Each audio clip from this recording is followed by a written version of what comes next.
Welcome, Slayer the Alchemist, and welcome to my top 5 of 2024. I'm a little late to this party, but I guess better late than never. You may say, why only 5? Well, I'm going to explain that in another video, so I'll leave that for that video. Let's jump right into it. Number 5 for me, and it might be some surprises on here because I haven't talked about all these albums on this channel. Number 5 for me is Blood Incantation, Absolute Elsewhere. I saw Blood Incantation. They were the last band I saw before everything shut down in 2020. And that was, I think, my first exposure to them. And I was completely blown away. I remember they played like some 20-minute song that just left everybody speechless. There weren't really that many people there. It was like kind of a strange night, like a Tuesday night or something like that. But I just remember being... this band, they just drew me in with their sound, this sort of combination of progressiveness, extremeness, the sci-fi vibe to what they do. And this album has that all over it. There's really only 2 songs, sort of. There's a song called The Stargate, Tablet 1, Tablet 2, Tablet 3, and then The Message, Tablet 1, Tablet 2, Tablet 3.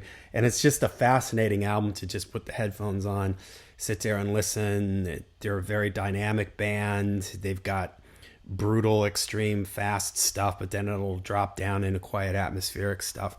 So I just love the vibe of this band and the atmosphere, and this album really drew me in when I heard it.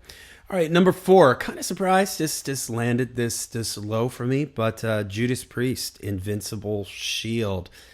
I was trying to figure out why this album isn't higher on my list, because I do like the record, and I really liked it when it came out, but I haven't returned to it that often.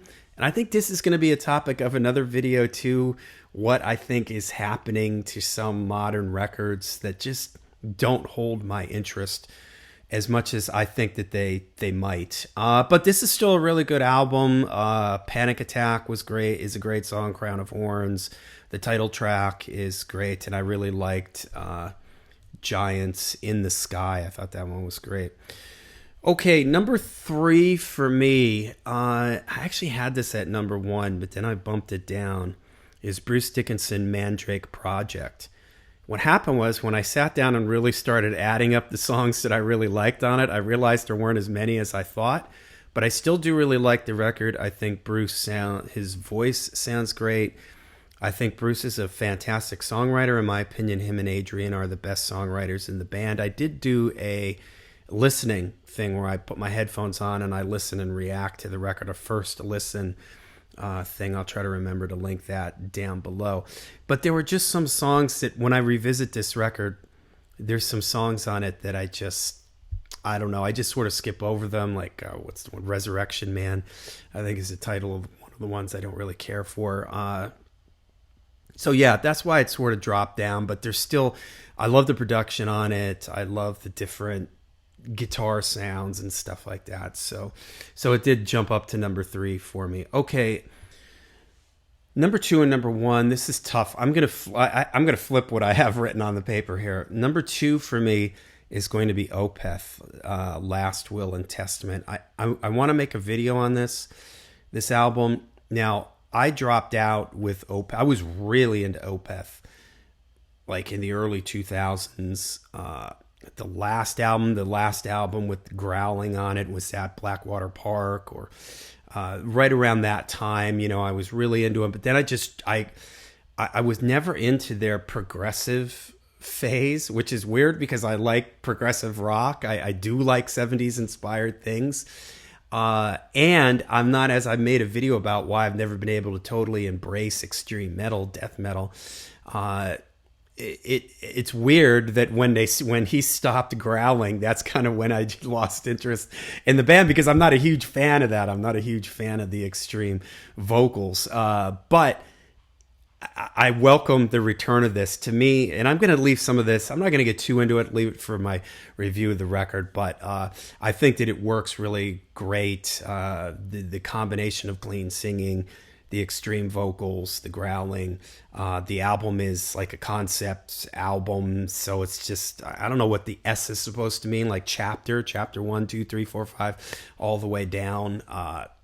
So yeah, it's another album, kind of like Blood Incantation, where you can just kind of put it on and just sit there, and everything, just one song rolls into the other, and it's kind of like one big sort of journey. I really like the production on it. I think the production is great. But it, as it stands, it comes in at number 2 for me. Number 1 for me, and I did do a video. I had some friends come on, and we talked about this record, The Cure, Songs for a Dying World. I absolutely love this record. I love the melancholy, remorseful, reflective feeling of the album. I love the atmosphere, the textures with the keyboards, and just everything else. I think the vocals sound fantastic. I just think it's a great, great album, and I find myself returning to it a lot. And Nothing Is Forever, I love that song. A Fragile Thing, that one's great. Just the whole record, I just really, really like it, and I like the vibe and the atmosphere of it. So that comes in at number 1 for me. I had Opeth at number 1, but I kind of think, I don't know if that's just because I really just started listening to this record like a few weeks ago, so because I'm listening to it so much. So I went with The Cure because that is an album that I've returned to a lot, although it's still relatively, new, kind of came out in the second half of the year.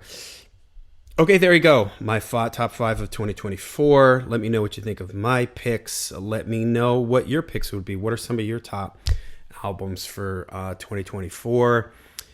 Like I said, I'm going to make a video on why I was only able to come up with 5. When I see some people's channels, they got the top 150 albums of 2024. Well, I'll explain that in another video. All right, let me know what your top picks are. Let me know what you think of mine. Till we see you again, make sure you stay heavy, stay metal.